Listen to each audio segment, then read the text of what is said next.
¿Cuántos trajeron su espada? A ver, levante la Biblia, hermanos. No la tablet, la Biblia. No el celular, la Biblia. A ver, todos a la vez. Mire, la mayoría trae Biblia. Si no trae Biblia, mi amigo Gregorio Gallego en la librería Vida Nueva tiene a buen precio Biblias. Yo compré una hace poco, la que recomendó el hermano Palominos, la última versión de la Reina Valera, muy bonita Biblia para estudiar en la casa. Cómprela, está a $49, creo, de 79. Aproveche, ese especial no lo consigue en ningún lado. Mírenme aquí.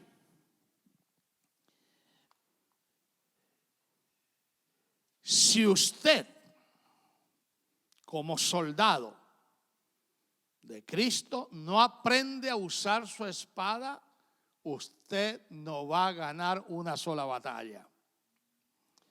Y en el ejército romano, hermanos, había escuelas, lo que le llamaban escuelas de entrenamiento militar de aquel entonces. Y ponían un soldado aprendiz que no sabía manejar la espada y un experto en el manejo de la espada era su maestro. Y después de unos meses le elegían con un herrero la mejor espada y se la regalaban con el nombre firmado de ese soldado ya entrenado. Pero cuando venía la batalla no lo ponían al frente, sino que lo ponían quizás a lo último y iba ascendiendo hasta un día que llegue el día de victoria. Él sale con la espada en la mano, montado sobre un caballo o a pie, y él es el líder que dirige a los demás. Así también en la vida cristiana, el Señor nos entrena y tomad la espada del Espíritu, que es ¿qué? Dígalo, la palabra de Dios. Entonces, en esta noche, continuando la serie, edificando mi vida sobre la palabra, yo quiero dar un estudio esta noche sobre la espada espiritual, la Biblia. Y los romanos tenían este lema para sus soldados: nacidos para dormir. No, ¿para qué? Para la batalla. Y de paso yo quiero felicitar a la iglesia hoy porque vino. Yo dije, el que viene hoy es real cristiano.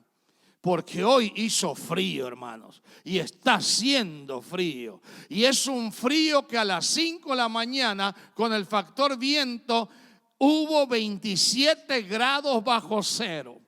Así que hay que tener valor para venir a la casa de Dios esta noche. Amén, hermanos. Amén. Así que ustedes son soldados, porque si ustedes vienen esta noche, son nacidos para la batalla. O sea, que hay una guerra espiritual, y usted es un soldado de Cristo en esta guerra espiritual. Por eso la primera verdad para esta noche, que la Biblia, y esto me gustó lo que encontré y lo puse, es el mapa del viajero, el cayado del peregrino, la brújula del piloto y del scout. ¿Se recuerdan los Boy Scouts? La espada ¿de qué? Del soldado, y el itinerario del cristiano. Ahora, usted debe tener cristomicina, o sea, ser cristocéntrico en el manejo de la espada.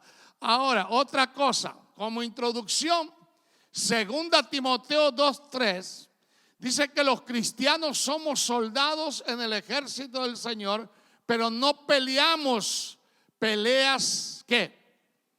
¿Cuál es la pelea que peleamos? espirituales. No tenéis lucha con sangre y carne, sino contra las fuerzas del enemigo que vienen con dardos del infierno, en una palabra. Entonces el soldado cristiano pelea no batalla física, sino batallas espirituales. Y nuestra armadura incluye una espada, y esa espada representa ¿qué? La palabra del Señor. Esta palabra es poderosa y útil en nuestras batallas. Para que nuestra espada sea un arma efectiva, necesitamos ciertas cosas.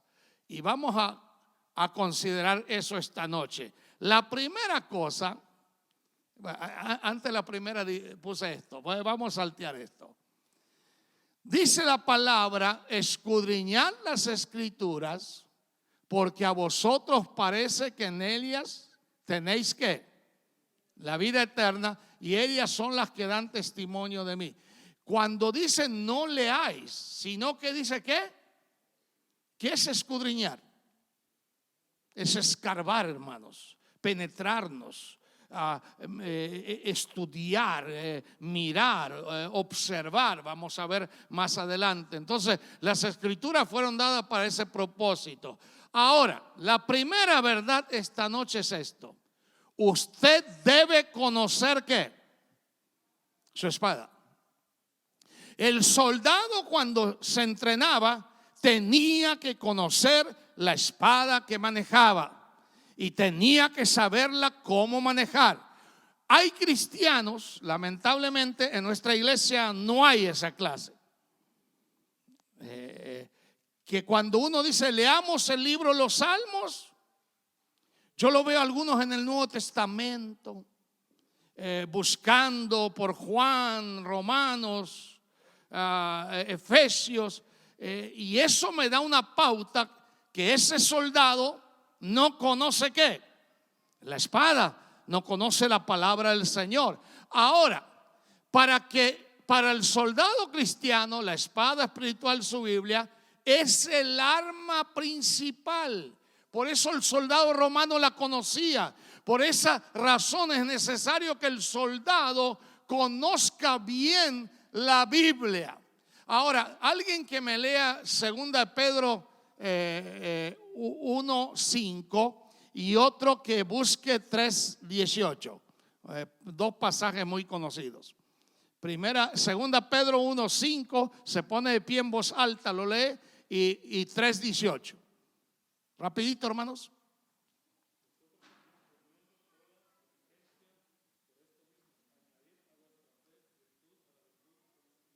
Ok. A la virtud añadid ¿qué? Conocimiento. O sea, tiene que conocer cada día más la palabra del Señor, porque si no, no crece. ¿Qué dice 3:18? 2 Pedro. A ver, rapidito.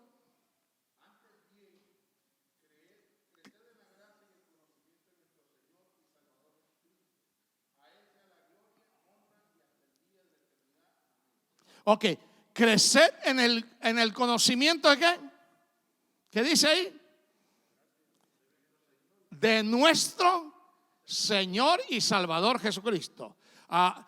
Una de las cosas que 3:18 de 2 Pedro 3:18 dice que no se puede crecer si no hay conocimiento de Cristo, que es el Salvador y Señor Jesucristo. En una palabra, usted tiene que meterse en la Biblia. Y mañana, de paso, arrancamos la clase que le va a dar más conocimiento a la Escritura. Yo voy a comenzar con los fundamentos de la vida cristiana mañana, y entren aún los que quieran entrar. Le vamos a dejar, pero déjeme decirle que el creyente tiene que conocer su espada. ¿Cómo puede el cristiano conocer su espada, la Biblia? Primero, el creyente debe leer la Biblia todos los días. Ahora, míreme aquí. Sea sincero usted esta noche. ¿Cuántos no leen todos los días la Biblia? A ver, levanten la mano. Por vergüenza no la levantan. Si vamos al caso, usted come todos los días, ¿sí o no? Sí. ¿Qué pasa si usted comería cada 5 días? ¿qué pasa con el cuerpo? Se debilita. Si usted no hace la disciplina de leer la Biblia todos los días, usted es un soldado que no conoce su espada. Ahora, debe tener un orden para leer. Yo esta semana voy a terminar el libro de Job. Y déjeme decirle que nunca en mi vida leí con tanta pasión el libro de Job como ahora. Y es un libro bellísimo. Es un libro que si usted lo lee con pasión, con dedicación, con un deseo de aprender, usted va a sacar lecciones imborrables en la vida del libro de Job. Y tiene solamente 42 capítulos. Lea unos 3 capítulos por día y usted en 2 semanas quizás leerá todo el libro de Job.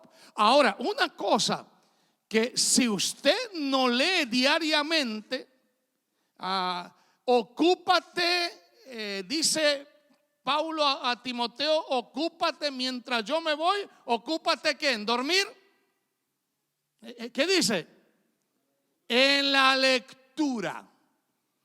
Y alguien ha dicho la lectura es cultura. La lectura lo educa a uno. Por eso JD va a la universidad. El que es doctor no puede entrar a un quirófano y decir yo quiero operar si no es doctor. Tiene que haber estudiado. Y uno no puede enseñar, hermanos, no puede predicar la palabra. Sí la puede predicar, pero no la puede predicar bien si no conoce la palabra. Y estar aquí, hermanos, es muy difícil. Usted dice, qué lindo ver al pastor parado ahí, lo más campante, lo más cómodo. Pero por eso los púlpitos son grandes, para tapar como tiemblan las rodillas.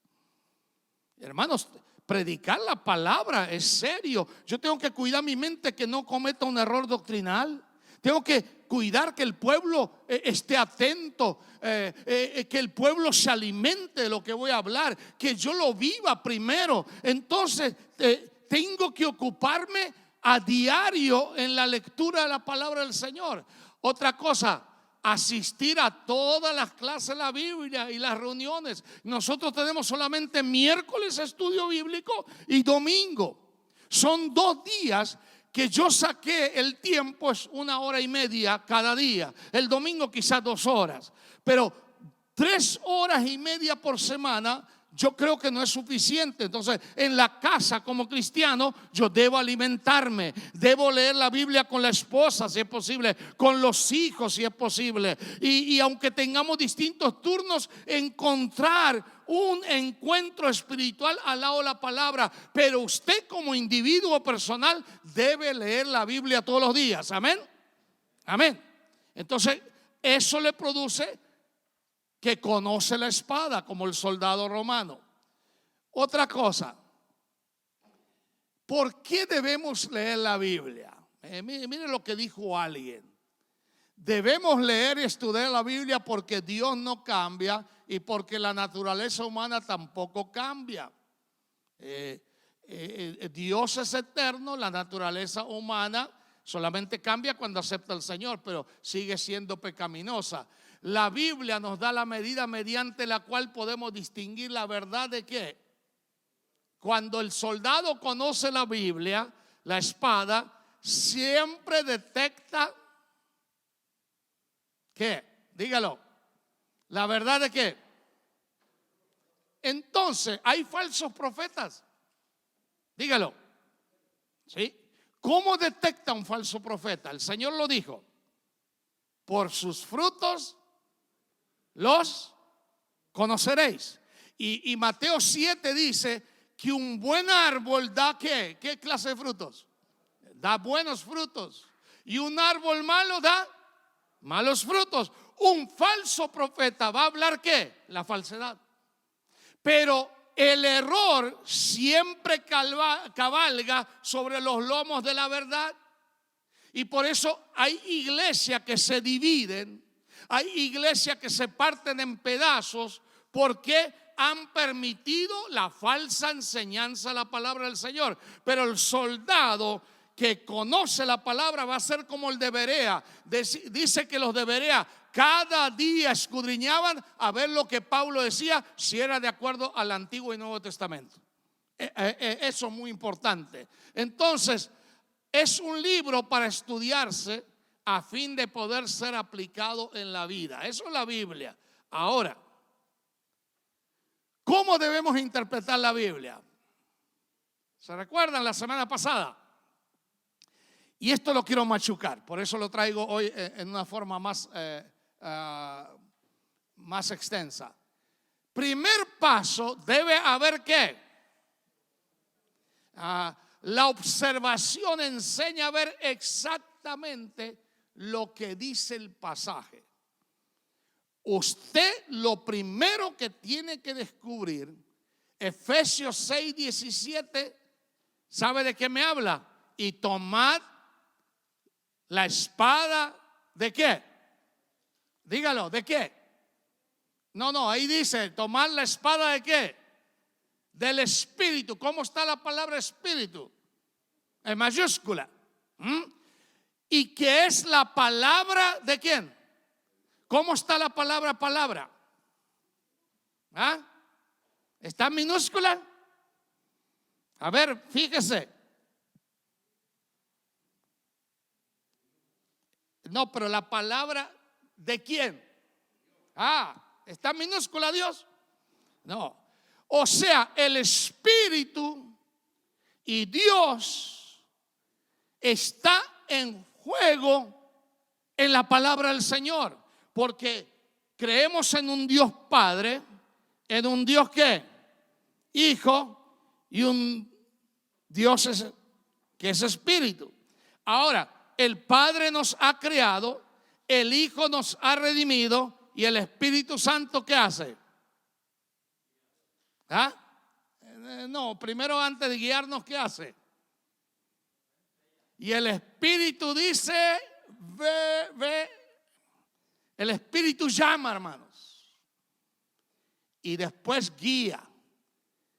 Y entra en el que cree, porque el que no tiene el Espíritu de Dios, dice Romanos 8:9, no es de él. No hay otro. ¿Se da cuenta? Entonces, en la observación, cuando yo miro un pasaje, ¿qué es lo que dice el texto? De Elia parte, si yo descubro que dice el texto, el pasaje, ¿puedo hacer qué? Interpretar, pero ¿cómo? Correctamente. Si usted no descubre qué dice el texto, usted no puede tener interpretación correcta. Pero si usted mira Efesios 6:17 y tomad la espada del Espíritu, que es la palabra de Dios, ¿cómo correlaciona el contexto? Que hay una guerra ¿qué? Espiritual. Del verso 10, capítulo 6 dice, ¿cómo dice? Por lo demás, hermanos míos, fortaleceos en el Señor y en el poder de ¿qué? De su fuerza. Hay una lucha, hay una batalla. Yo tengo que conocer la palabra del Señor, porque la lucha que me espera es fuerte. Y el diablo va a tratar por todos los medios de desviar al pueblo del Señor. Pero el creyente verdadero va a saber cómo pelear con la espada, que es una espada de dos filos. ¿Por qué dos filos, hermanos? ¿Por qué la Biblia es de dos filos? ¿Usted ha pensado eso? ¿Por qué la Biblia es de dos filos? A ver, Michael, usted que tiene una sabiduría, inteligencia súper hoy. A ver, ¿por qué la Biblia es espada de dos filos? A ver, Michael, a ver. ¿Cómo? No.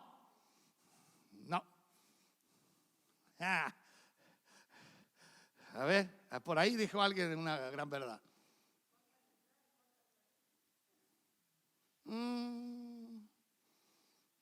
No. Penetra sí hasta partir el tuétano, las partes delicadas. Pero la Biblia es espada dos filos. A ver, Isaías, quizá la pegue. ¿Cómo? Sí, eso dice el texto. Entonces yo pregunto, ¿por qué la Biblia es de dos filos? Primero,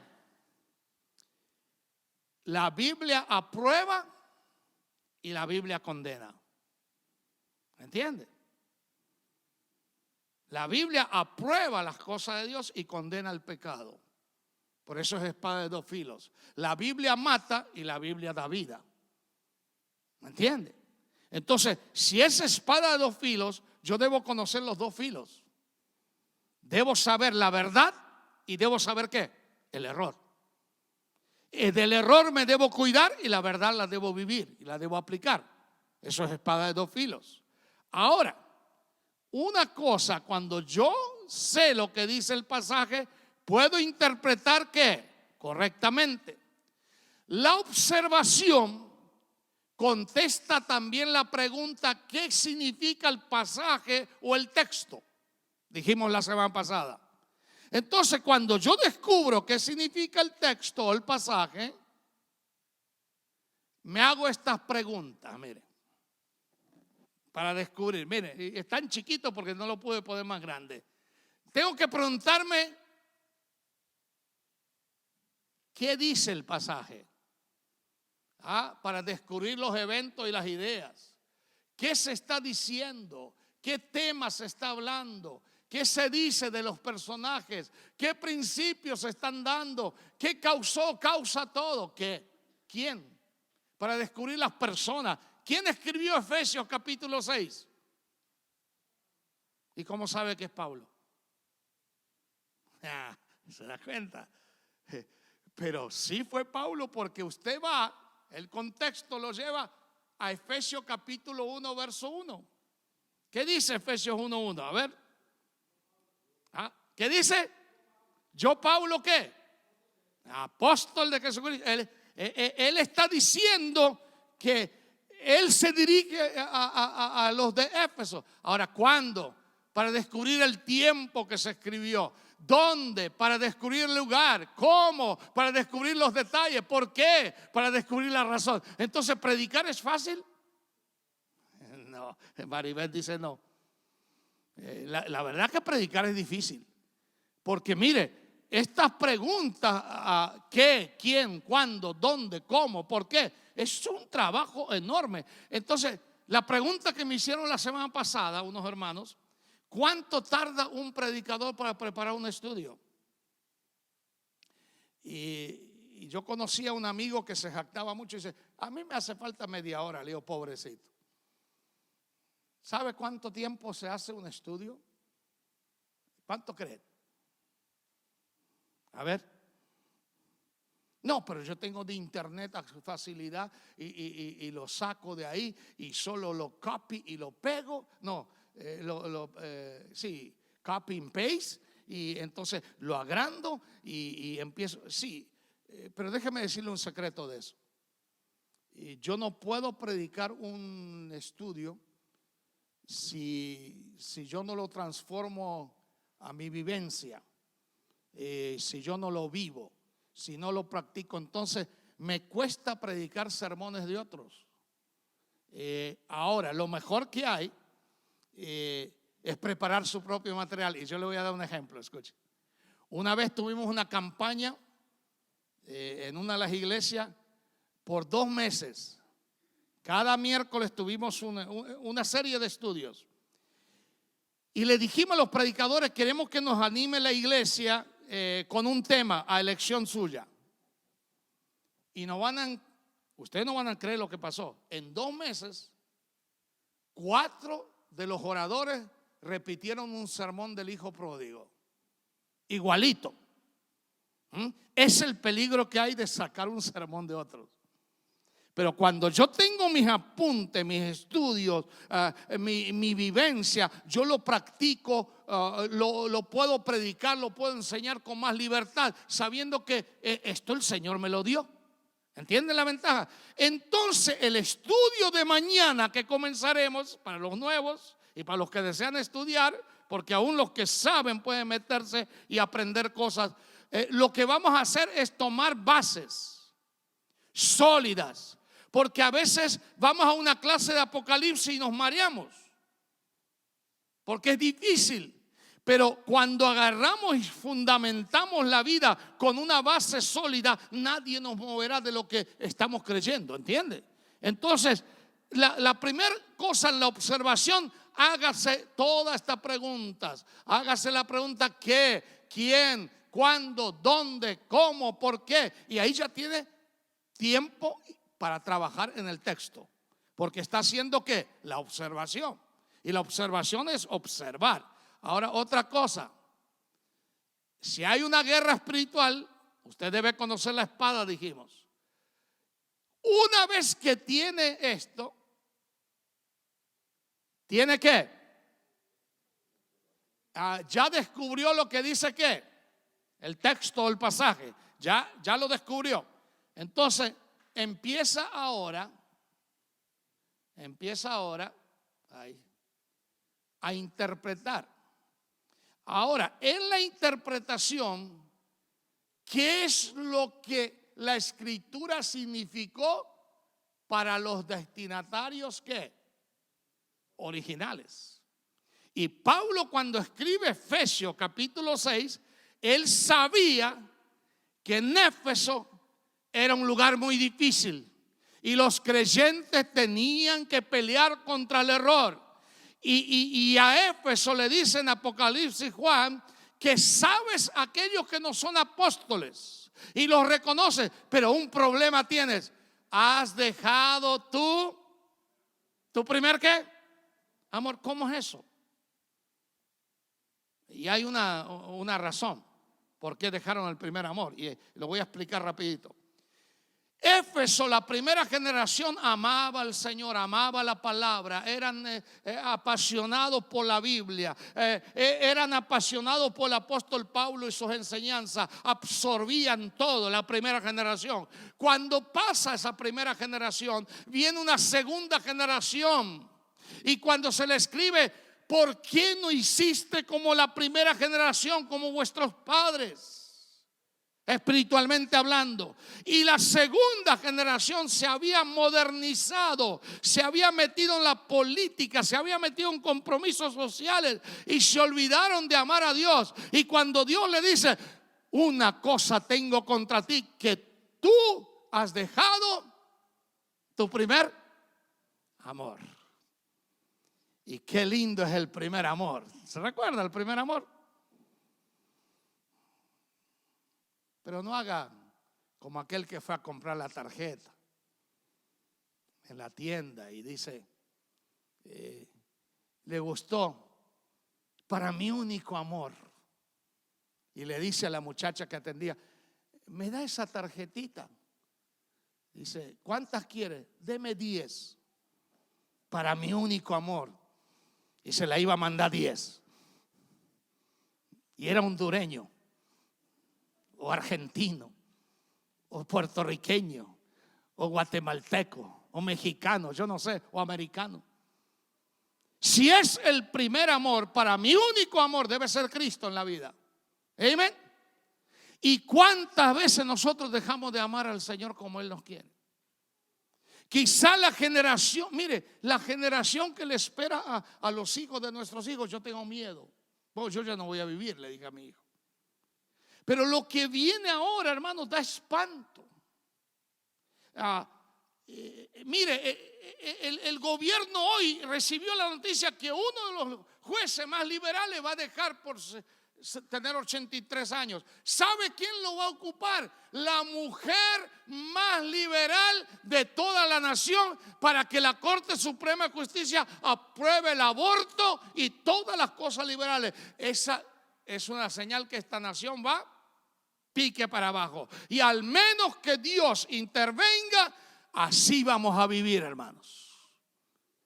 Ay de la generación que se olvide de Dios. Usted nunca se olvide de Dios. Ámelo con todo el corazón. Y amarás al Señor con toda tu alma, con toda tu fuerza, con todo, ¿cómo dice? Con toda tu mente y con todo lo que eres. Con todo tu cuerpo, ¿no? Con todo tu corazón, me olvidé. Entonces, cuando vamos a interpretar, esfuérzate por presentarte a Dios como qué. Dice, como obrero que no tiene de qué, me gusta esta versión, que interpreta, ¿cómo? Rectamente la palabra de qué, de verdad. Yo quiero decirle a los que enseñan los niños, usted debe estar preparado cuando enseña a los niños. No se prepare a cualquier hora, no se prepare a última hora. Y de paso, hermano, si un día te toca enseñar o predicar, debes prepararte. Yo creo en un púlpito preparado, hermanos, en un mensaje organizado. No lo que el Espíritu Santo me da a última hora. El espíritu a los vagos no le da nunca nada. Mire, esta mañana en Nicaragua, el papá de Joarlen me mandó un audio y dijo: hermano Andrés, me asombro lo que Dios está haciendo en medio de la crisis y la pandemia en Nicaragua. Esta madrugada a las 5 de la mañana, 3,000 hombres y mujeres doblando rodillas, clamando, golpeándose en el piso, con el pecho y diciendo: salva y mantén a Nicaragua con vida. Y hermano, cuando ese gemir se escuchó, mi corazón tembló. Y ustedes vieron cómo oran los niños de Uganda cuando son perseguidos y matados. Ay, hermanos, mire, hasta se te hace la piel de gallina, como decimos, cuando ves a esos niños clamando por sus vidas. Y estoy seguro que hay hermanos que alaban a Dios que hizo frío hoy, porque no vinieron. Algunos tienen razones. Pero hermanos, si a los trabajos vamos, ¿por qué no venir a la casa del Señor? Maneje bien la espada, hermano. Es el concepto que le quiero dejar esta noche. Maneje bien. Aprenda la Biblia. Dice que en el Antiguo Testamento había un hombre que peleó tanto la guerra, Roberto, que la espada se le quedó pegada a la mano. Era el soldado del ejército de David. Tanto que peleó que la espada no se le soltaba, se le quedó pegada en la mano. Así debe ser la Biblia, hermano. Llévala en el corazón, llévala en tu mente, que de día y de noche nunca se aparte la Biblia. Amén. Wow, se me fue. Tenías razón, Harold. Este estudio para 5 días. Entonces, si yo quiero interpretar bien, debo observar bien. Interpreta rectamente. En el griego, rectamente significa que corta derecho.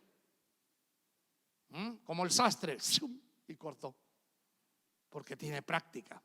Cuanto más práctica. Voy a tomar de ejemplo a una persona aquí, y es la segunda vez que lo tomo. Y no, Gerson, no te orgullezcas. Yo alabo a Dios por Gerson, porque me mostró una libreta. Y hermano, está plagada de notas de cada estudio, cada sermón, de los caballeros, si di a las damas también le permitirían, también anotaría.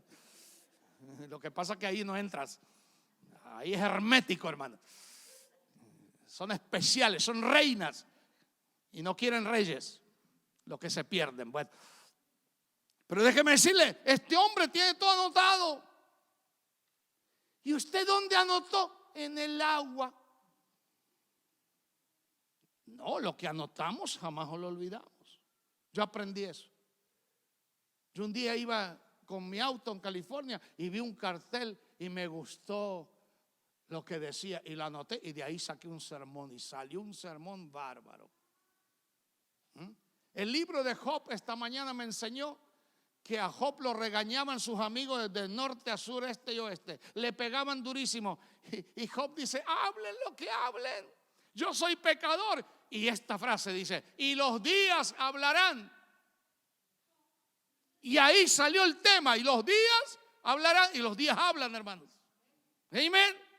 Job dice, critíqueme. Mire, déjate criticar, hermano. Escucha si te critican y no te defiendas. Los días hablarán. El Señor te va a proteger. No te quejes. Ay, pastor, me critica. Ay, dicen esto. Ay, ay, ay. Y en vez de vivir con bendición, vives con ay.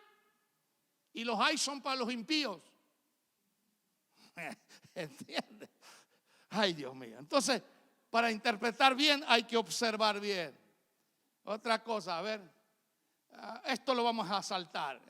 Se lo voy a regalar, se lo voy a mandar por WhatsApp, ¿ok? Los cristianos le tienen miedo a esta palabra por el temor de contradecir la verdad del mensaje. Pero para entender lo que la Biblia está diciendo es necesario interpretarla. ¿Qué es lo que el proceso necesario? ¿Qué es el proceso necesario para entender? Y mire, para entender la Biblia, lo que encontré.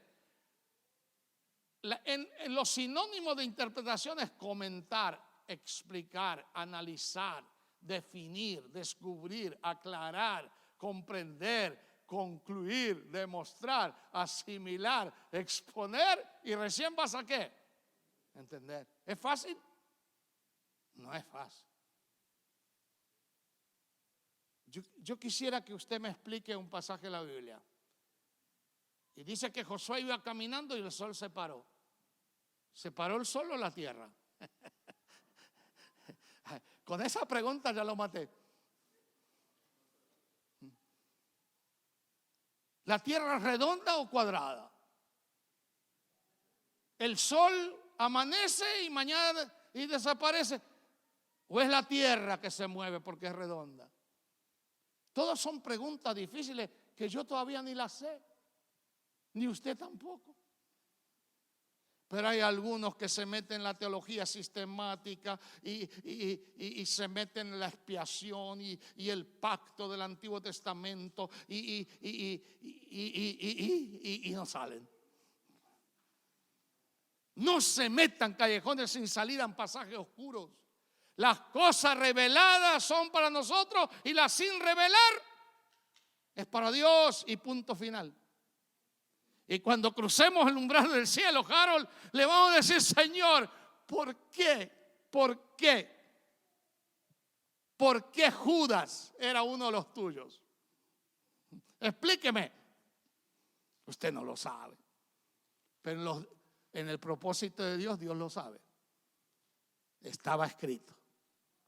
Ahora, ¿por qué estaba escrito? No me pregunte, pregúntele a Paulo, que tampoco lo sabe. Entonces, para interpretar bien, yo tengo que entender la observación, tengo que saber lo que dice el pasaje y aún así es difícil. Y por último, y con esto termino. No, esto lo voy a dar para la semana que viene. La semana que viene, no vamos a tener. Wow. Vamos a parar aquí el estudio de hoy.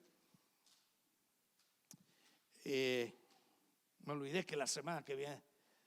Wow. Bueno, de aquí en 2 semanas.